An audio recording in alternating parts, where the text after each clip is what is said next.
He will not force comparison of age, which is the summary.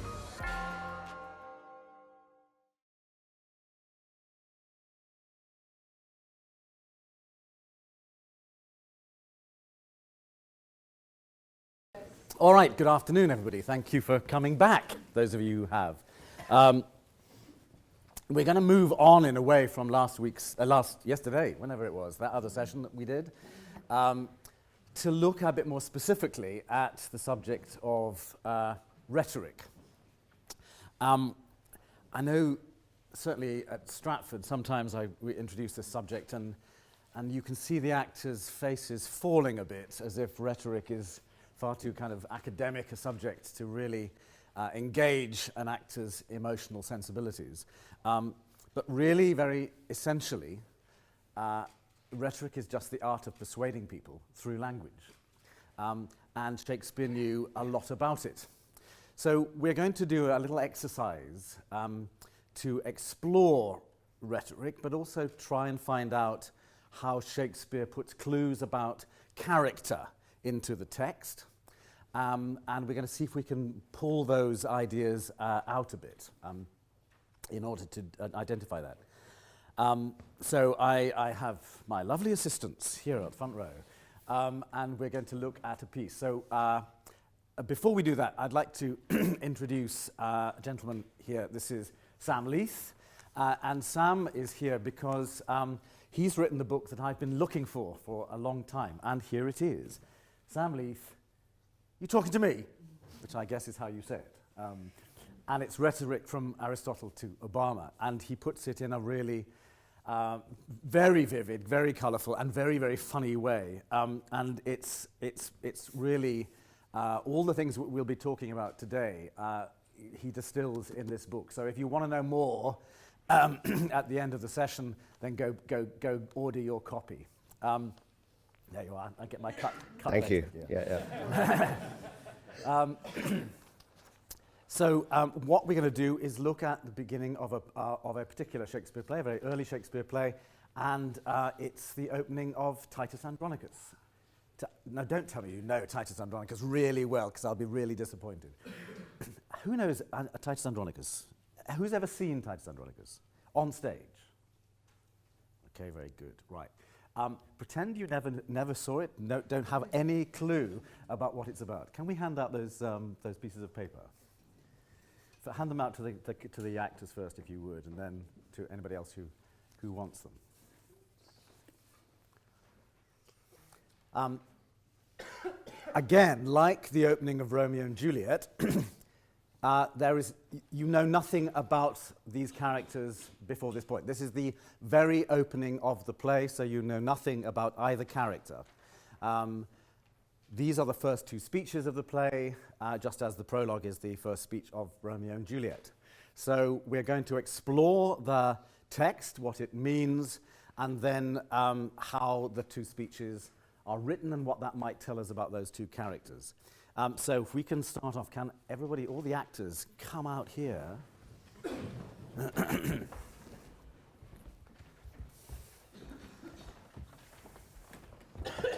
Now, we're going to split. So how many have we got? 1, 2, 3, 4, 5, 6, 7, 8, 9, 10, 11, 12. So around about 1, 2, 3, 4, 5, 6, 7, around about rope there. That's advertising, presumably. You lot are Saturninus. You lot are Bassianus. Say Bassianus. Bassianus. Yeah, it's Bassianus and Saturninus. Saturninus. Okay, so Saturninus, can you give us your speech first, and then Bassianus, can you give us yours? Noble patricians, patrons of my right, defend the justice of my cause with arms, and countrymen, my loving followers, plead my successive title with your swords. I am his firstborn son, that was the last that wear the imperial diadem of Rome. Then let my father's honours live in me, nor wrong mine age with this indignity. Romans, friends,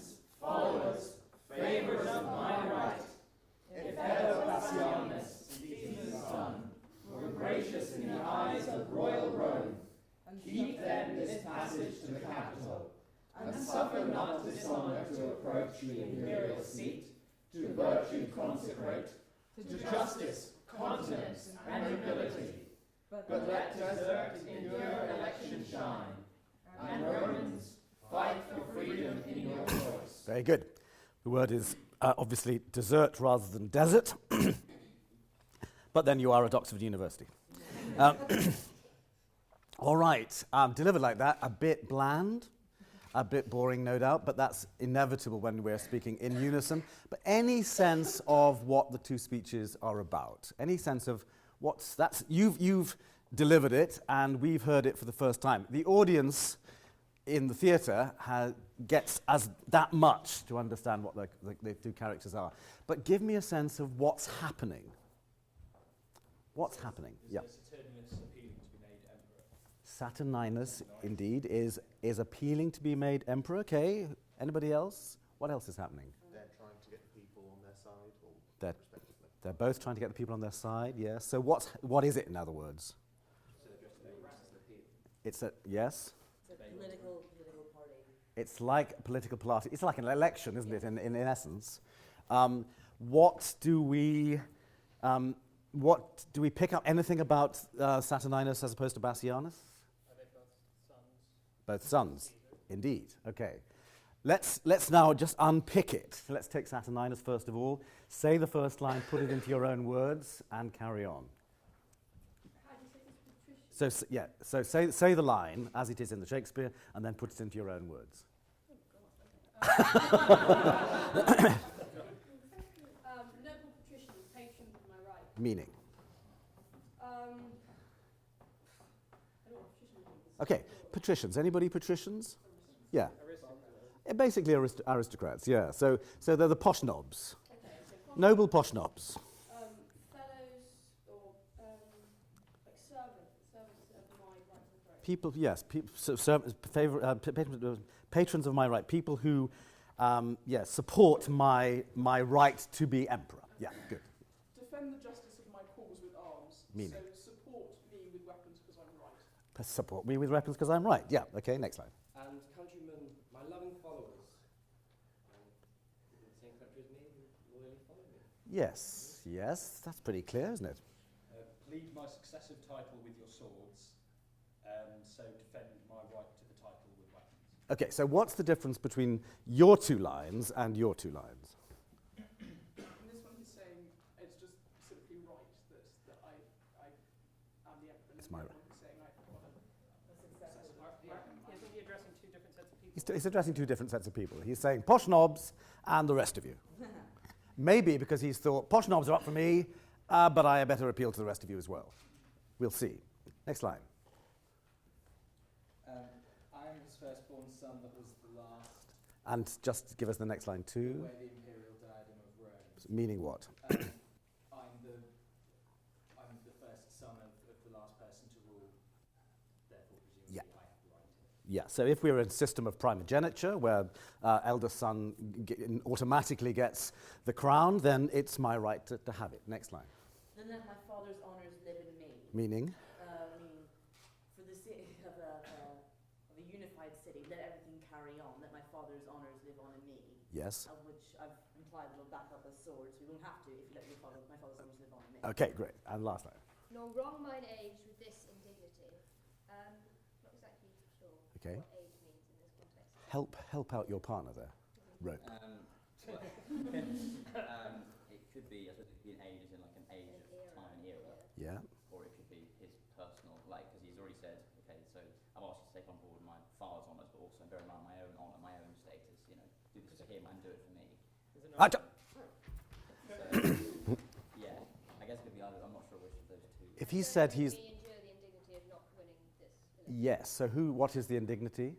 that he would not be allowed to follow his father into the And so in terms of the age, if he's the firstborn son, what might the age refer to? that he's the eldest. Yeah. He's the eldest. No, wrong mine age as a firstborn with this indignity. Great, okay, we'll park that for a second. Let's have Bassianus then. Romans, friends, followers, favourers of my right. Romans, followers, friends. and people that support me. Yes, yeah, okay. Different to the people he's just appealed to. It's more invasive. It's everybody, isn't it? Essentially. Yeah, next line. If ever Bassianus sees his son. Yes, meaning. Well, he's referring to him as still kind of son and equal, therefore. Yes, he is. So I was Caesar's son too. Were gracious in the eyes of royal Rome. Meaning. So was honourable to all of you lot who live in the country that I live in. Yes, yes. Gracious in the eyes of royal Rome. Yes. What about the word gracious? Well, I suppose partly honourable, but partly sort of thankful for all that he's received.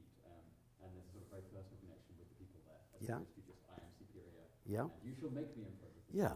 I mean, grace in Christian terms is the gift of the bounty of God. So it's a sort of it's a very unaggressive word, isn't it? It's not saying we're honourable in the eyes of royal Rome. We're gracious in the eyes of royal Rome. Has something interesting to it. Next line. Keep then this passage from the capital.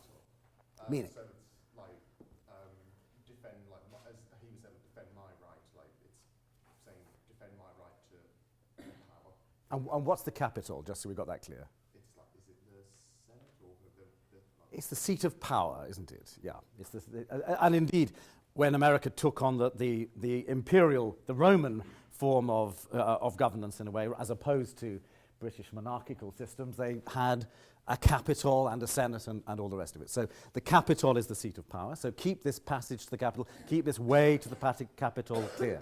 Yes, next line. And suffer not dishonour to approach. And give me the next line as well, and then we can do them together. Give me the next The line. imperial seat to virtue consecrated. So what does that mean between the two of you? So don't be mean to me because I'm trying to be emperor. Okay, don't let dishonour approach the imperial seat. So actually don't dishonour the entire kind of frame of governance, like the actual authority of Rome itself, rather than just me. By doing what? Letting my brother Yeah. be emperor. Yeah, don't let him disgrace the imperial seat. And so cut down virtue. Yeah, which is, so let's have the next line. To virtue consecrate, to justice, continence and nobility. Meaning? You know my better character. Yep. Let that stand for itself. Yeah, so it's the imperial seats that's consecrated to virtue, isn't it? What about, okay, we know what virtue is, but we think. Virtue, what about the word continence? What do we understand the word continence to mean? Ability, Control. Yeah, it's kind of self-restraint, isn't it? If a continent is bound by borders, when you are incontinent, you burst those borders in one way or another, and so continence is a sense of self-restraint. So the imperial seat is dedicated to continence and virtue, continence. What else is it consecrated to? Nobility and justice. Nobility and justice. Okay, great. But let desert in pure election shine. Very good. Meaning? But let sort of what is naturally deserved be voted for. Be voted for. Yeah. And what? Give me the last line. And Romans fight for freedom in your choice. Meaning? Meaning, on the surface, you have, make sure you have the power to choose freely. Yeah. But the implication being that you will choose for me when you have the power to do that. Okay, so now we're in ancient Rome, and therefore, presumably at this point, the son ought to succeed the father, and Bassianus, albeit a son, is suggesting a different form of governance, isn't he? And if you think of that in ancient Roman terms, that's one thing. If you think of this as an Elizabethan play, then you're thinking of something much more radical, really. We kind of go, yeah, fight for freedom in your choice, that seems right to us, democracy seems right, but it's not the prevailing form of governance in this position. So that makes these two speeches quite interesting.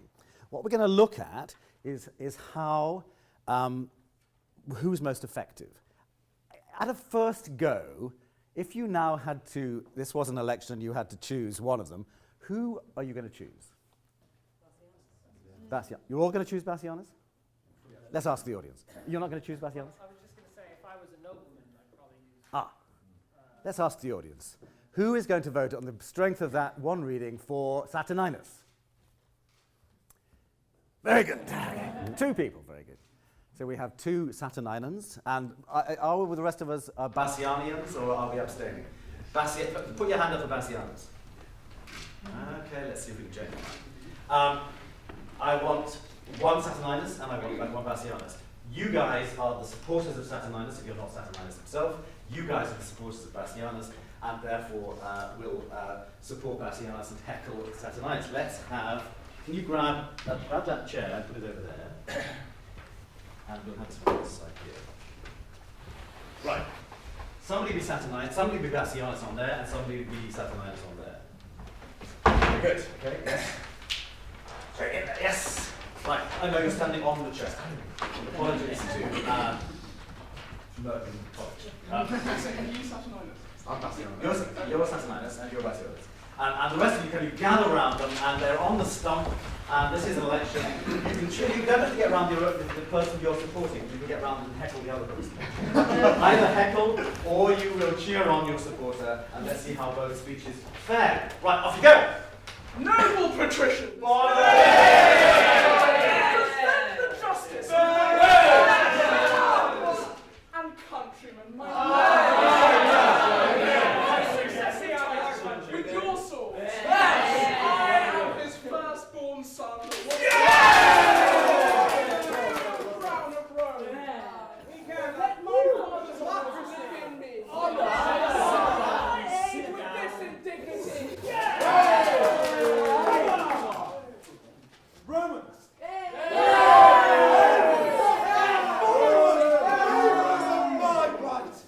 If ever Bastianus were gracious in the eyes of royal Rome, he break this passage and suffer not dishonor to approach. Let imperial seat of virtue consecrate to justice, continence, and nobility. Let desert in pure election. Romans, fight for freedom in your kingdom! Very good. Okay. Who would you say was most, if you can hear above yourselves, who was the most effective on the stump, as it were? Bassianus. Are all the Saturninians agreeing?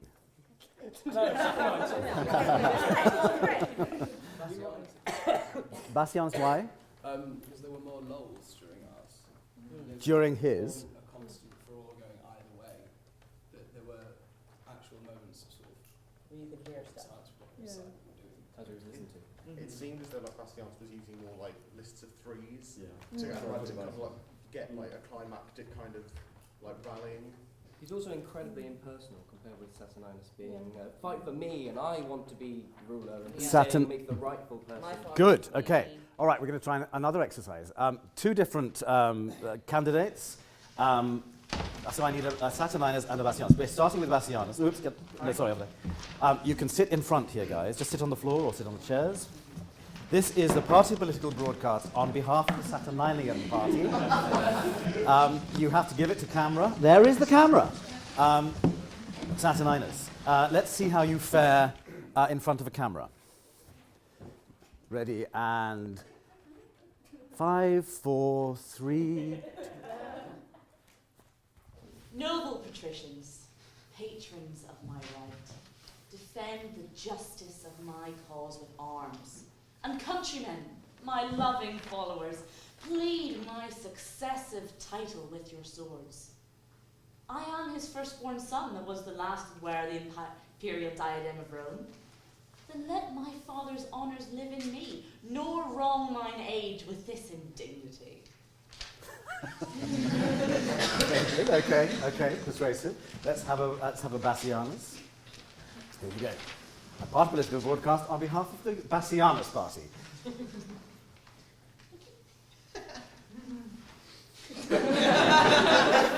Romans, friends, followers, favourers of my right, if ever Bassianus, Caesar's son, were gracious in the eyes of royal Rome, keep then this passage to the capital, and suffer not dishonour to approach the imperial seat, to virtue consecrate, to justice, continence, and nobility, but let desert in pure election shine, and, Romans, fight for freedom in your choice. Do you know, you had me until that final gesture. Who was most effective on telly? Saturninus. Why? It seemed more formal, and it seemed more appropriate for that kind of setting. There was also more of a personal connection. The extent to which Saturninus naturally talks about himself a lot more draws the audience member in on a personal basis, with, but rather than the rabble-rousing. Bassianus seems to need the people around him to kind of give his cause strength. But was the delivery kind of counter to the message with Saturninus? Yeah, slightly. In that the aggression is lost if you put it in the television. And therefore, is it effective? Would you, at the end of that, go out and get your swords and fight for him? I think it's just jarring in a modern context, because you wouldn't expect to see someone on TV saying, well, vote for me just because I'm me. So the language isn't appropriate. The Bassianus' speech are more appealing to a TV audience. Yeah. It's more of an upstart Bassianus in that circumstance, because whereas Saturninus he is born first child, it's the whole rabble rousing. You've got to kind of get sort of an army behind you in order to support your cause as an upstart, whereas it seems to be more top down. His language is all about authority, and whenever you're sitting in a TV situation, you have this kind of authority behind you, and that it sort of fit in that sense, I guess. Okay. What's weird about it, though, is the extent that Saturninus is asking people to draw their swords. It almost seems, at least on first glance, it almost seems like he's on the back foot to start out with. Saturninus. Yeah, that he's like, okay, this isn't supposed to happen. Everybody get your swords out so we can make sure this definitely doesn't happen. And that's the thing, is he's not asking them, he's instructing them. It's defend and plead, whereas there's an if and a then in the Bassianus. Okay, let's try this exercise. Can you all get up? Just the Saturninus first. Just the Saturninus. Now, what I want you to do is I want you to walk as you say it, and stop for 2 seconds when you get to a full stop, and then carry on. Okay, just walking around the space. Noble patricians, patrons of my right, defend the justice of my cause with arms, and countrymen, my loving followers, plead my successive title with your swords. I am his firstborn son, that was the last to wear the imperial diadem of Rome. Then let my father's honours live in me, nor wrong mine age with this indignity. Good. Can the Bassianans do the same thing, and only stop when you get to a full stop?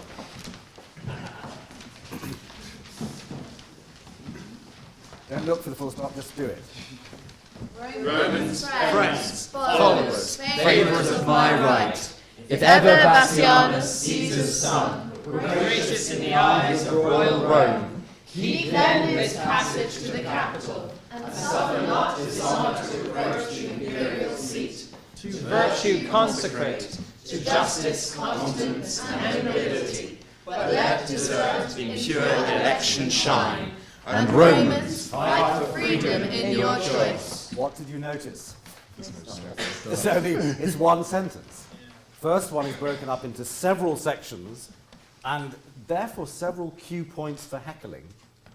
There are quite a lot of points when, if we were doing the first exercise again, and you only were allowed to heckle when he came to a point of pause, then you would be able to heckle Saturninus a great deal more than you could heckle Bassianus. But there's also something about the structure of his argument, Bassianus' argument, that goes over one sentence, whereas Saturninus' argument is split up into several things. Bassianus, sit down. Let me have a Saturninus. Give me a Saturninus. You give me Saturninus. You've got one. There you go. I want you to, and just have a Bassianus next to him, a nice Bassianus next to him, please. I want you to, whenever, don't read it, just watch it. Whenever Saturninus says, I, me, mine, anything that refers directly to himself, like that, I, me, mine, I, repeat the word, shout it out. And then we'll do the same with Bassianus. Here we go. Noble patricians, patrons of my Mine. defend the justice of my Mine. with arms, and countrymen, my followers, plead my successive title with your swords. I am his firstborn that was the last to wear the imperial diadem of Rome. Then let my honours live in me. Nor wrong mine aim in this indignity. Good, next one.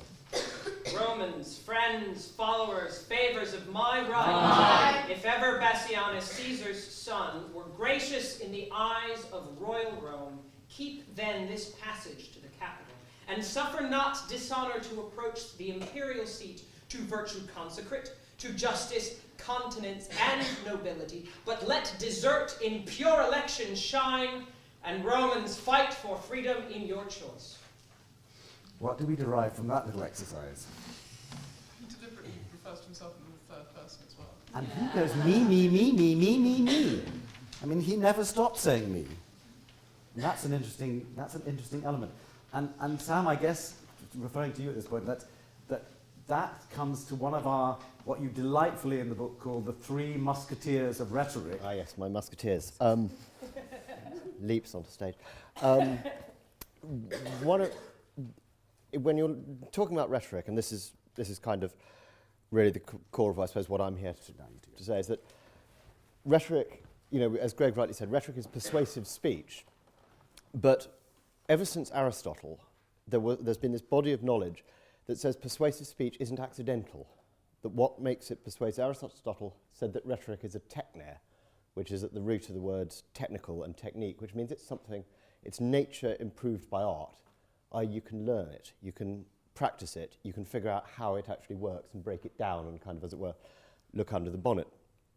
And this body of knowledge, which has largely, I lament because my book would have sold a lot more if it hadn't been, has been lost in the modern age pretty much. I mean, it's become an academic specialism. But in Shakespeare's day, it was taught in school. It was 1/3 of an education. The trivium, I don't know whether you're familiar with that phrase, with grammar, logic, and rhetoric. And those three things were what, that was what was taught in school, taught in grammar school. That's what Shakespeare would have learned. And there's a huge amount of, rhetoric takes in, the study of rhetoric, formal rhetoric, takes in practically every twist and turn that language can take. And it was what we had before literary criticism, it was what we had before linguistics. And in Shakespeare's day, the study of rhetoric as persuasive speech would not have been, there wouldn't have been a kind of distinction necessarily between formal rhetoric as speech making and rhetoric as acting. I mean, the Greek word for delivery as an act, the delivery of a speech, hypokrisis, is the same as the word for acting. And the first thing, just I want to say, which is where, come back to where Greg brought me in, is that Aristotle said there were these three musketeers, and there are only three different persuasive appeals that appear in any piece of persuasive language, and they are ethos, pathos, and logos. And that's the sort of prism, these three kind of atomic particles, if you like, three elements of rhetoric, through which you can analyse all persuasive language. And ethos, which is absolutely the kind of bedrock of it, and that's what we're talking about when talking about how he, friends, the Romans, friends, followers, or, me, is how you position yourself with your audience as a speaker. So the ethos appeal is, are you speaking the audience's language? Are you trustworthy? Are you presenting yourself as someone whose interests are identical with that of the audience? So when you get Saturninus, he's clearly interested in himself and his power. Bassianus is able to present himself as saying, actually, I'm interested in your choice, in your power, in the, disinterestedly, in the virtue consecrate in the state. That's ethos, and that's absolutely foundational. And always when you're looking at a speech, see how the speaker is positioning himself, how he's presenting himself. Then there's pathos, which you'll be familiar with that from film critics. Pathos is when Macaulay Culkin gets stung to death with by bees or whatever. Hooray. Actually, pathos encompasses a lot more than just that. It's not just the sad bit. Pathos is any appeal to the emotions, and that can include the appeal to patriotism you're seeing there. It can include the attempt to make an audience angry, which you see in Saturninus, a sort of slightly unsuccessful pathos appeal. And last of the musketeers, and very much least, unfortunately, is logos, which is the actual structure of the argument. And generally, as you'll see again and again, who the speaker is, how they're saying it, and how they sway the audience's emotion can be far more important in the end than the actual, logical structure of the argument. But again, there are formal arguments in here as well. Plead my successive title. He's appealing to, as a sort of a historical conservative idea of primogeniture. But of course, the fact that successive is pretty much the weakest triplet of syllables in that whole sentence. That line, successive, which is the nub of his argument, is kind of buried in the noise of it. There's his logos vanishing from sight. So there you are, ethos, pathos, and logos. If you, hold them close, they'll do you good over the years. Brilliant, thank you. There's lovely descriptions of ethos, in particular in Sam's book. One of which is it's the Ich bin ein Berliner statement of kind of going, I am one of you. I am here. I've come to Berlin.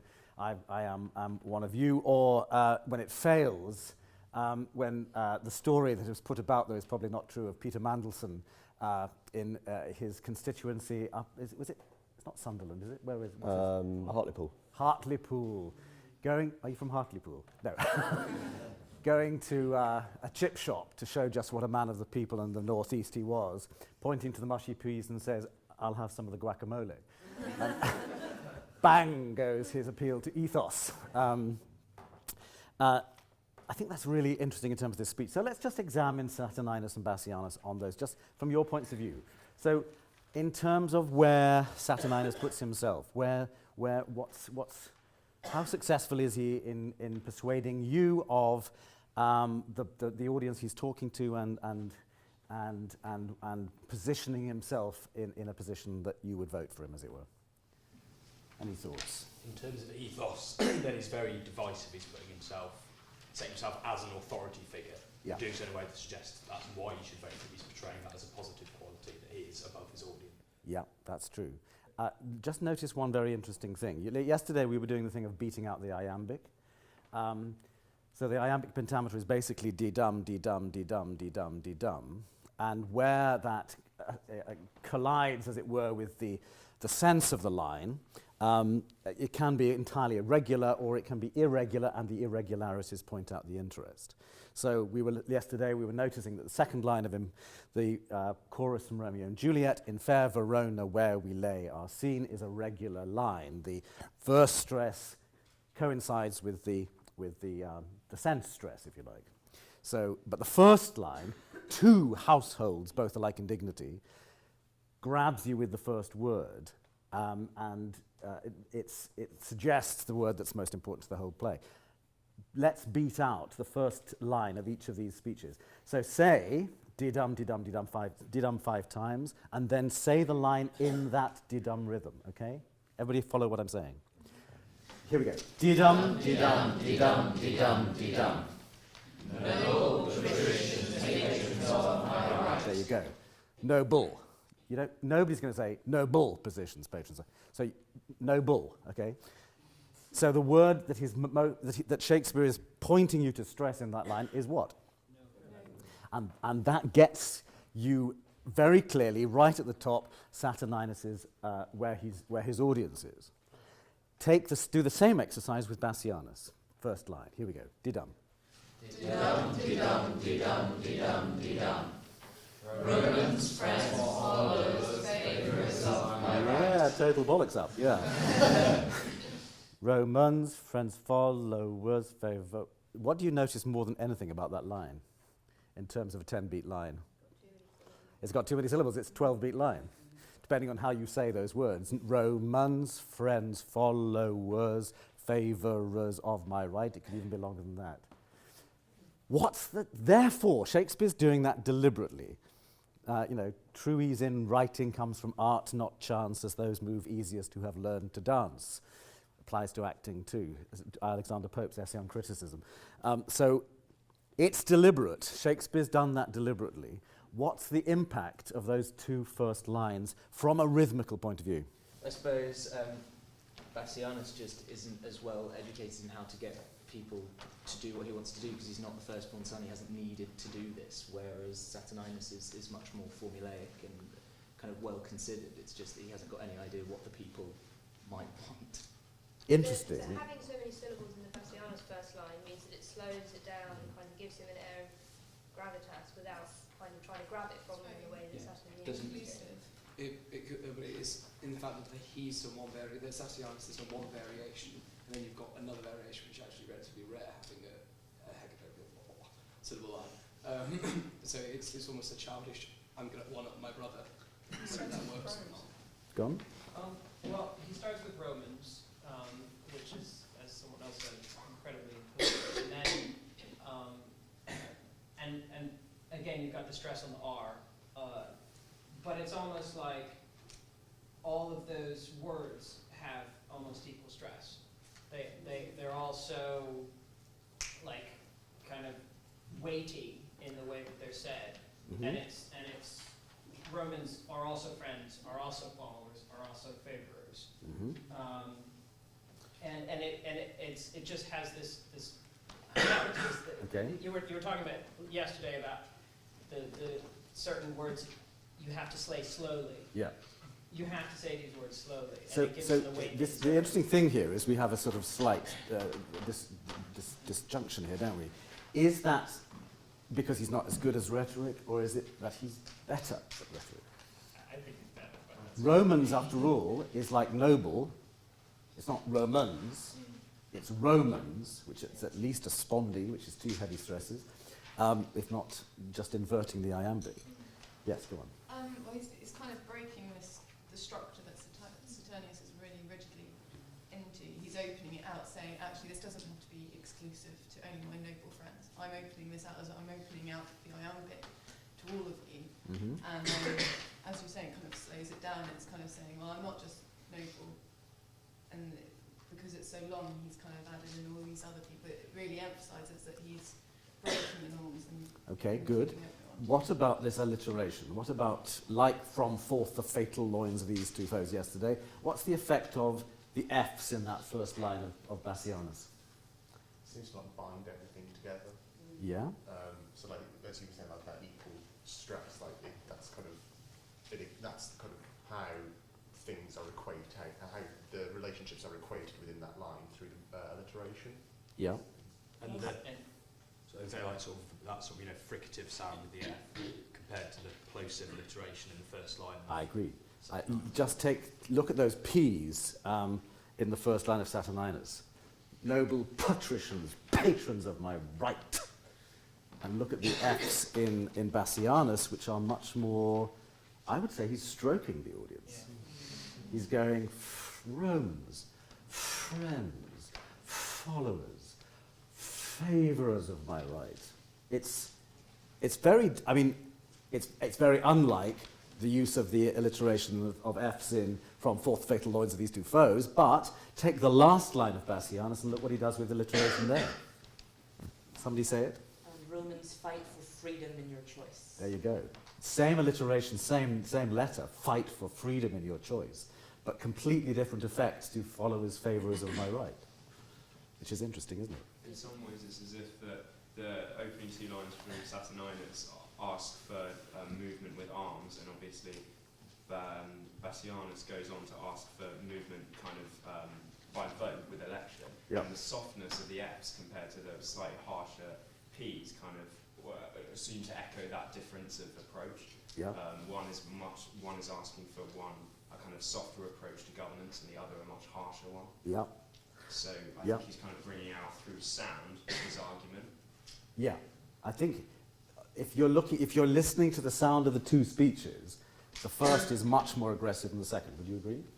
Yeah. Yes, you can say.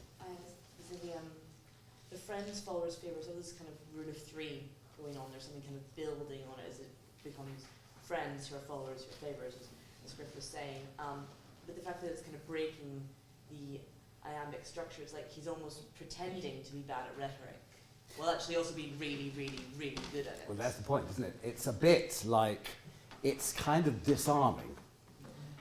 You were probably not born, but at this point, but there was, when John Major was fighting an election, and he suddenly decided to do, on the campaign trail, to do sort of kind of very open conversations with his audience, and he took off his jacket and put it on the back of a chair. And the papers were full of what that was the following day. But clearly what he was doing was trying to soften the as it were, the approach of the Conservative Party as being, tough, and suggesting that actually he was just a man of the people, suggesting that he really did know the difference between mushy peas and guacamole.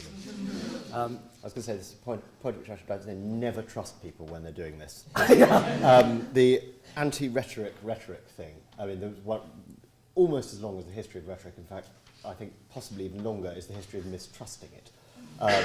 And Plato, it starts with Plato. Plato hated rhetoric. He thought that democracy was a very bad idea, and that rhetoric as the tool of democracy was a very bad idea. And so throughout history, and you'll have seen it very strongly in the opposition to Barack Obama, this thing that he's just a person of words, don't trust him. But bear in mind, Obama's opponents didn't start campaigning in interpretive dance. They continued to make speeches, they just didn't make them as well as Obama. And so when you get Mark Antony saying in Julius Caesar, I am no orator as Brutus is, but as you know me, all a plain blunt man.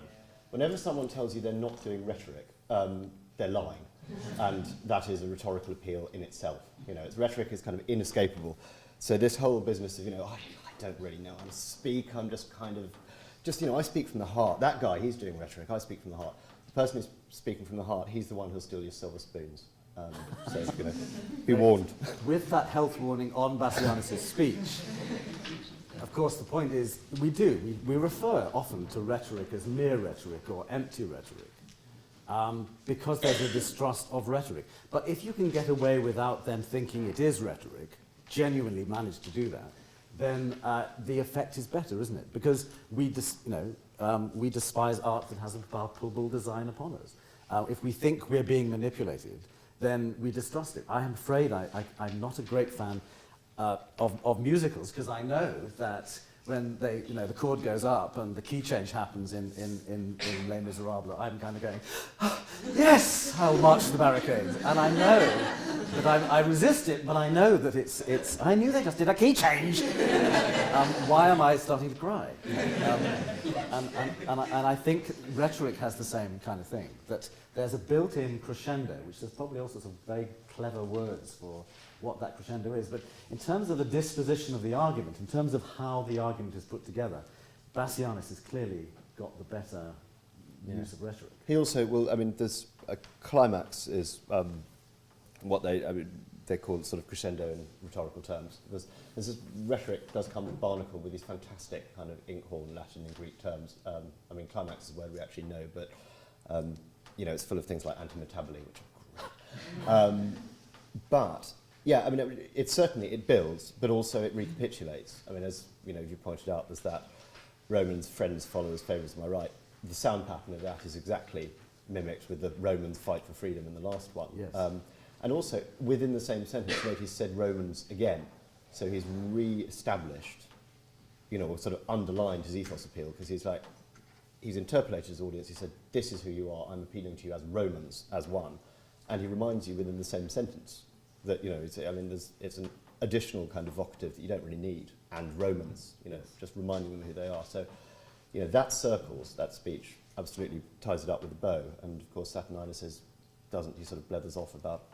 He doesn't get, it's a very interesting thing, isn't it? If you look at them, tell me if you were, again in modern terms, if you were supporting the Saturninus party and you were their party chairman and you were trying to organise the campaign, what is the slogan you put on the banners for the Saturninus party? from the speech, that direct from the speech. You've got to choose some line or some words from the speech to put on the banner. Plead my successive title with your swords. Yes, that's catchy, isn't it? One do right, get up and fight. Very much better put, but take it from the text. Where is he? What is on his banner? I think I'm afraid you probably guess. Defend the justice of my cause with arms. Yeah, pithy. Anybody else? Let my fathers live. Yeah. Honour live in me. Yeah. Either way, in terms of sound bites, they're not very successful, are they? What in Bassianus? What goes on the slogan? What's when they get to the climax? What suddenly gets blasted out behind him on the telescreen there? Absolutely perfect. And it's backed up with some pithy alliteration and memorability, because that's another element of rhetoric, isn't it? The memorability of how you put the phrase. Absolutely. I mean, that's why. I mean, one of the reasons why a couple of you have already mentioned the rule of three. One of the rhetorical figures that's best known and most overused is the tricolon, because for some reason we naturally remember things. And when I was researching my book, I tried to find out whether there was some fancy neurological explanation for it and failed. But it just seems to be a fact that the human brain remembers things very well in groups of three, and it remembers them even better if they alliterate, and it remembers them even better if they, have a nice rhythmic quality to them as well. So, I mean, when Churchill is remembered for saying blood, sweat, and tears, he actually said blood, sweat, toil, and tears, but it's been misremembered. We've misremembered it because there's more in, blood, sweat, and tears. They're the three bodily fluids, and they're a tricolon. So you find, there we are, to justice, continence, and nobility.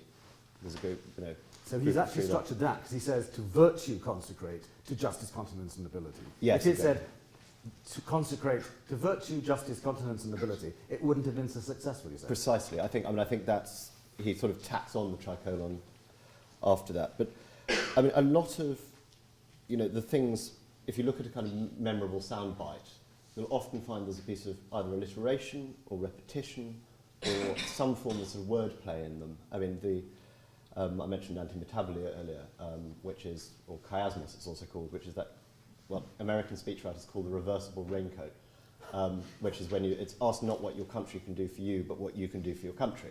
It's the ABBA format. There isn't one of those in here, but there are. Bassianus, he's got. There's an antithesis, which is another sort of rhetorical term. He balances two terms. So he says, "Suffer not dishonour to approach the imperial seat, but let desert and pure election shine." And I don't think it's an accident that desert and dishonour alliterate across those lines.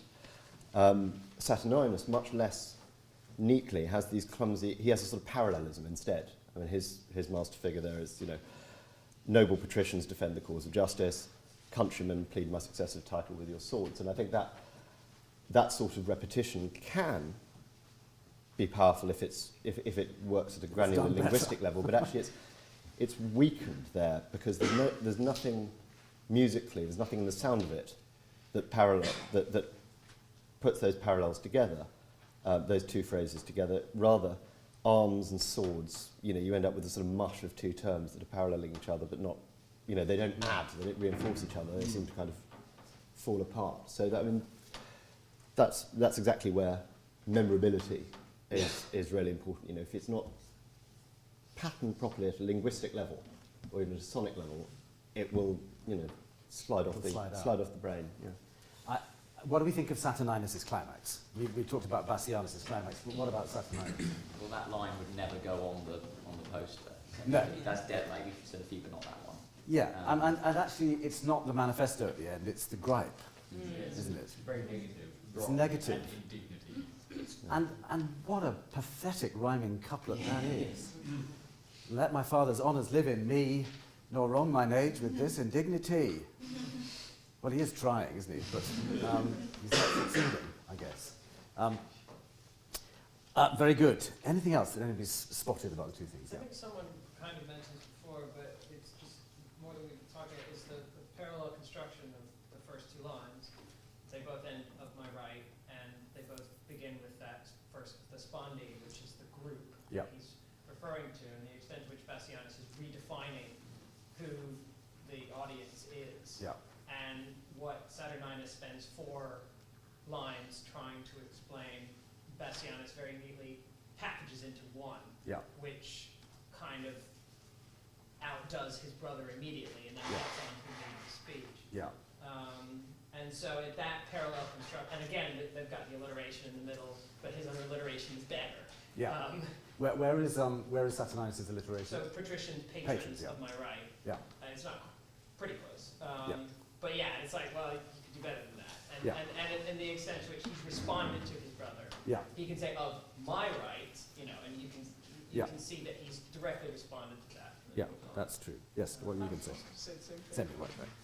It's, yeah, go on. There's something kind of, whereas Saturninus is saying, you know, take up arms, defend and fight, there's something sort of passive in a good way about Bassianus. He's saying, if ever you looked at me in gracious eyes, if you did, I'm not saying you did, but if you did, then help me. And suffer not dishonour to approach. It's dishonour that's approaching, you're just stopping it. You're not, you know, it's not like you have to actually do something, you need to keep things the way they were, and there's something kind of reassuring about that. Well, you made a very important point about that too this morning, that there's a difference between the essentially conservative position of Saturninus expressed radically and vice versa. Yeah, I think what's, you know, one of the sort of, you know, really dirty rhetorical tricks here, or clever ones depending on whose side you're on, is that Saturninus, politically speaking, is coming from an intensely conservative. I mean, you know, he's actually tried to stick up for the status quo. They've had, I mean, he is technically right here. They've got a system of primogeniture. He should be Caesar, and that's an extremely conservative position, which, I mean, conservative is a boo word in here, I hope, but in ancient Rome, not so much. Yeah. And Bassianus, on the other hand, is urging an extremely radical course of action. He's just like, let's overthrow thousands of years of imperial rule and have a democracy. And yet, Saturninus' language makes it sound like defending this conservative position is revolutionary. He's all sort of, to the barricades, there's swords, take arms. Whereas Bassianus is casting this revolutionary political position as if actually it's a defence of continuity. He's saying, keep then this passage to the capital. Suffer not dishonour to approach the imperial seat, and then he's talking about the imperial seat as, you know, what it's consecrate to. As it's, you know, he's talking about the history of the office, and so Bassianus essentially is presenting this extremely radical overturning of the established order as a sort of, you know, safe conservative continuity, and Saturninus is made to sound like a kind of foaming revolutionary. That's interesting because there's also a sense in which Bassianus does say fight, but only right at the end, and fight for freedom. Who's going to and your choice. And your choice, not yes. Also, it's meant that Saturninus is all in the imperative mood. I mean, it should be very obvious, but it's all in the imperative mood. And as somebody down there just very rightly said, Bassianus is humbly imploring. Yeah. You know, he's saying, here's this thing, not me, but this thing, the seat of honour and virtue, which we all have an interest in defending. And does he thereby sort of appropriate all those virtues to his party? There must be probably is a rhetorical phrase for the use of that, but it's as if he, by mentioning his party and his cause being consecrated to virtue, incontinence, nobility, and all that, it suggests A, that that's his party, but B, that the other side. I think he's affecting disinterest in a way, isn't he? I mean, he's associating him with it by casting himself as the defender, the disinterested defender of these imperial virtues, and he's essentially saying, you know, it's the office in which the honour is consecrate, whereas of course the advocate for primogeniture is saying it's my blood in which honour is consecrated. Yeah. The diadem. I mean, it's interesting the difference between the seat and the diadem. You know, a diadem is something you kind of bring and plonk on someone's head, whereas the seat, I mean, of course, might not literally mean a seat, not like a throne, but it's a fixed property that the sort of emperors come and go, but the seat of virtue, the imperial seat, is fixed. Whereas diadems, obviously, much more mobile, and it's the bloodline. An imperial seat also gives a sense that it isn't a throne, that it's sort of just where, you know, the person who's looking after us all sits, and you can have a turn later. Yes, exactly. Yes. The post-point tricolon isn't just a tricolon; it's a rising tricolon. So he adds a syllable each. Very good. And what do you mean by rising tricolon? For those of us. So if it's 3 stars. Each word is longer every time it's added. Yeah. So and that just has a greater effect because of the wit involved with it, I guess. Yeah.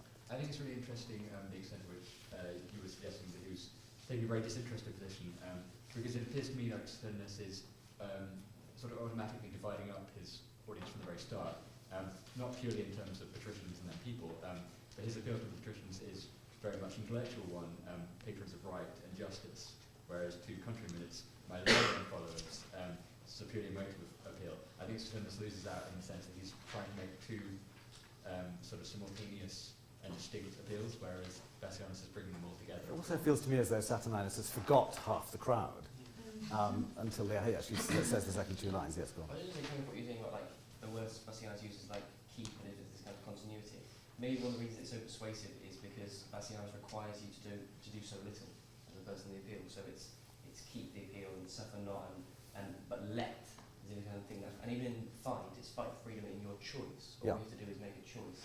Whereas Saturninus is making it sound as if You're probably on his side by the time he's got to the word fight, too. That's one of the keys, isn't it?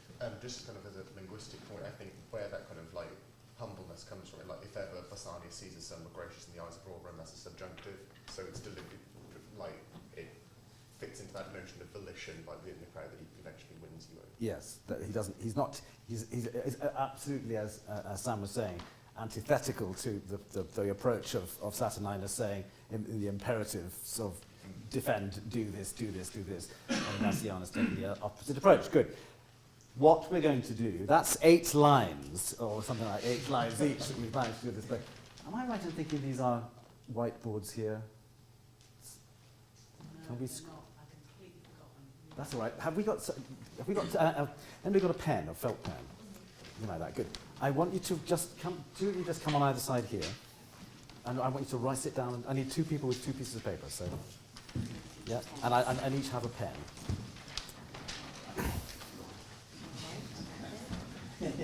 Now, you're writing down for Bassianus, and you're writing down for Saturninus. I just want to derive from those 8 lines each. What do we think? And anybody can answer after you guys. Give me a few characteristics. Give me some adjectives that would describe Saturninus now that we've explored the rhetoric. What do we think about his character? Old? Old, okay. Older, anyway. Old, okay. Spoiled. Egocentric. I tell you what we're going to do is going to do one for Bassianus and one for Saturninus so they can have time to write it down. Bassianus. Mild. Clever, okay, mild and clever. Back to Saturninus. He's easier. Cold. Authoritative. Authoritative. Let's go back to Bassianus. Revolutionary. Inclusive. Saturninus. He's more fun. He's much fun, isn't he? What do you say? Egocentric. Yeah? Try hard. Egocentric and out of touch. We're going back over to Bassianus. What about Bassianus? Underdog. Underdog. Humble. Humble. Very good. That's a matter of opinion, isn't it? Saturninus. Condescending. Please. Overwhelmed. Overwhelmed and condescending. Very good. Okay. Anything else? So back to Bassianus. Sly. Sly. Oh. Egalitarian and sly. Back to Saturninus. Try hard. Trying hard. That's a good adjective. Desperate. Desperate. Shall we try desperate? Yeah. One more for Saturninus. Honest. Who said honest? Who said honest? Honest. Okay, honest. I think I'd say paranoid, actually. Paranoiac, anyway. Yes, come on, back to Bassianus. I'm not going to check the spelling, it's all right. Hungry. Hungry. Mm-hmm. Somebody said? Manipulative. Manipulative, yes, you see. Lots of possibilities here. Okay, Saturninus. Anybody got another one for Saturninus? Plain spoken. Thank you very much. How sweet of you. I think we're probably all right now, actually. But thank you for trying. Conservative. Conservative, yes. Traditional. Conservative and traditional. Very good. Bassianus. Progressive. Progressive. Eager. Yeah. Saturninus? We had violent. Violent. Very good. Anything else on Saturninus? Petulant. Petulant. Petulant. Very good one. Now, any other final ones? We're running out of paper. Subtle. Subtle. Insidious. Insidious. Oh, we're dividing our opinion on Bassianus here. Saturninus. Final thoughts. Hawkish. Hawkish. As in hawk. Hawkish. Any other thoughts on Saturninus? Patronising. I think we have patronising. No, I don't think we do. Patronising. Condescending. Oh, patronising. Okay, good. And final thoughts on Bassianus. Determined. Okay, yes, very good. Controlled. And controlled. Idealistic. Idealistic, good one. Okay. Simultaneously controlling. We'll finish on idealistic. I think.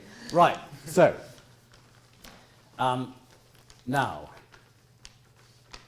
we're going to read out the list of what we think Saturninus is. Some of these are contradictory, but they're all opinions on the character of Saturninus.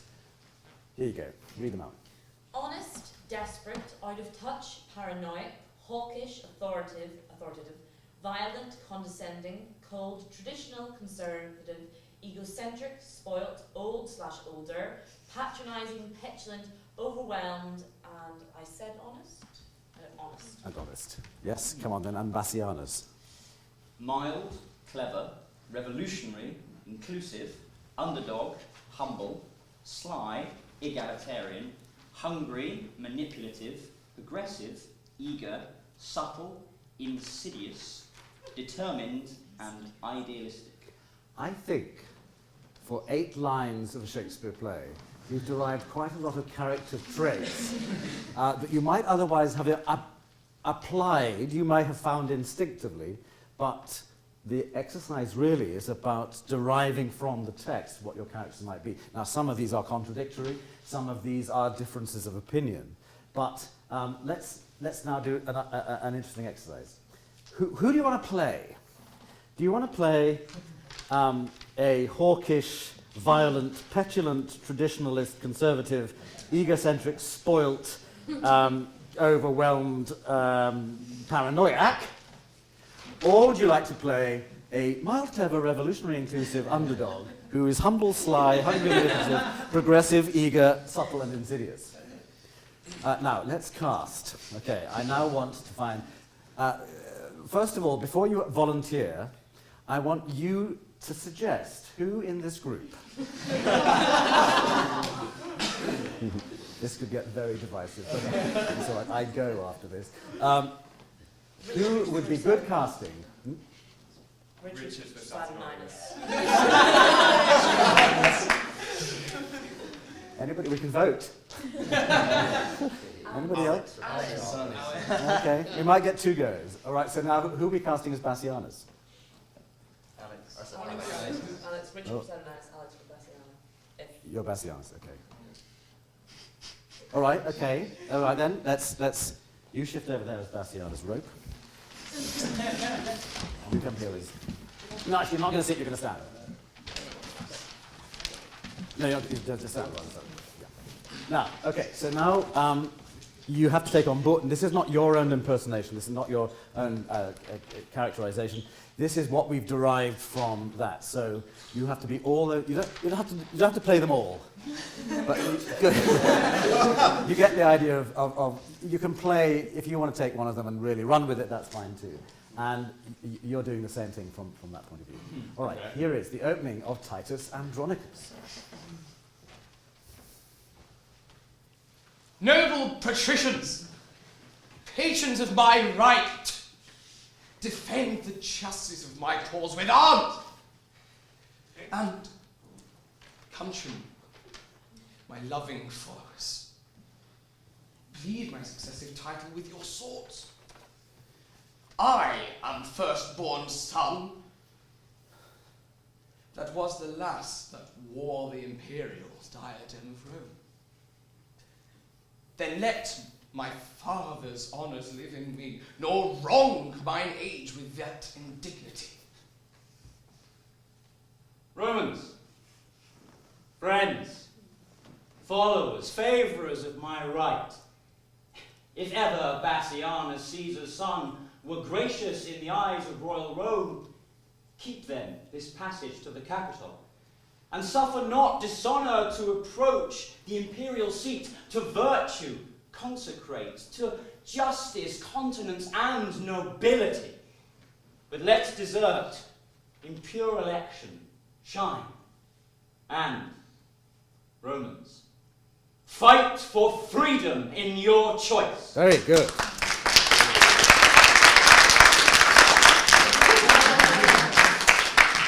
Well, I thought that was particularly good casting. I have to say. Let's have two more. What about the girls? Let's have a bit of 50-50 casting here. So if Saturninus and Bassianus are female characters, who are we casting as Saturninus? Lucy Saturninus. I'm getting to know a lot about you. Therefore, who is Bassianus? Georgius Bassianus. Georgius Bassianus. Right, here we go. You have been volunteered.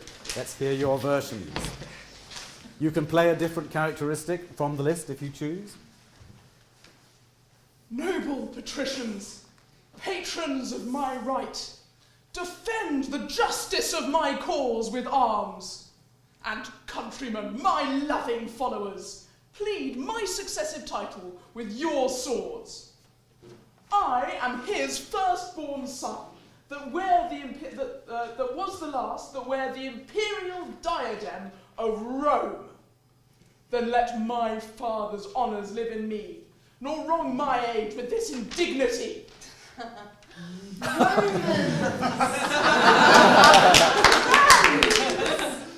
Followers, favourers of my right. If ever Pausanias, Caesar's son, were gracious in the eyes of royal Rome, keep then this passage to the capital, and suffer not dishonour to approach the imperial seat, to virtue consecrate, to justice, continence, and nobility. But let desert in pure election shine. And Romans, fight for the freedom in your choice. Thank you very much. That was rather interesting, actually. I happened to, for some reason, I didn't believe Bassianus at all that time. I was very suspicious of your rhetoric. Isn't that interesting? But that, I guess, is the point of the exercise. Look, we've already rattled on for more than an hour, so we should have an opportunity to open this up to questions.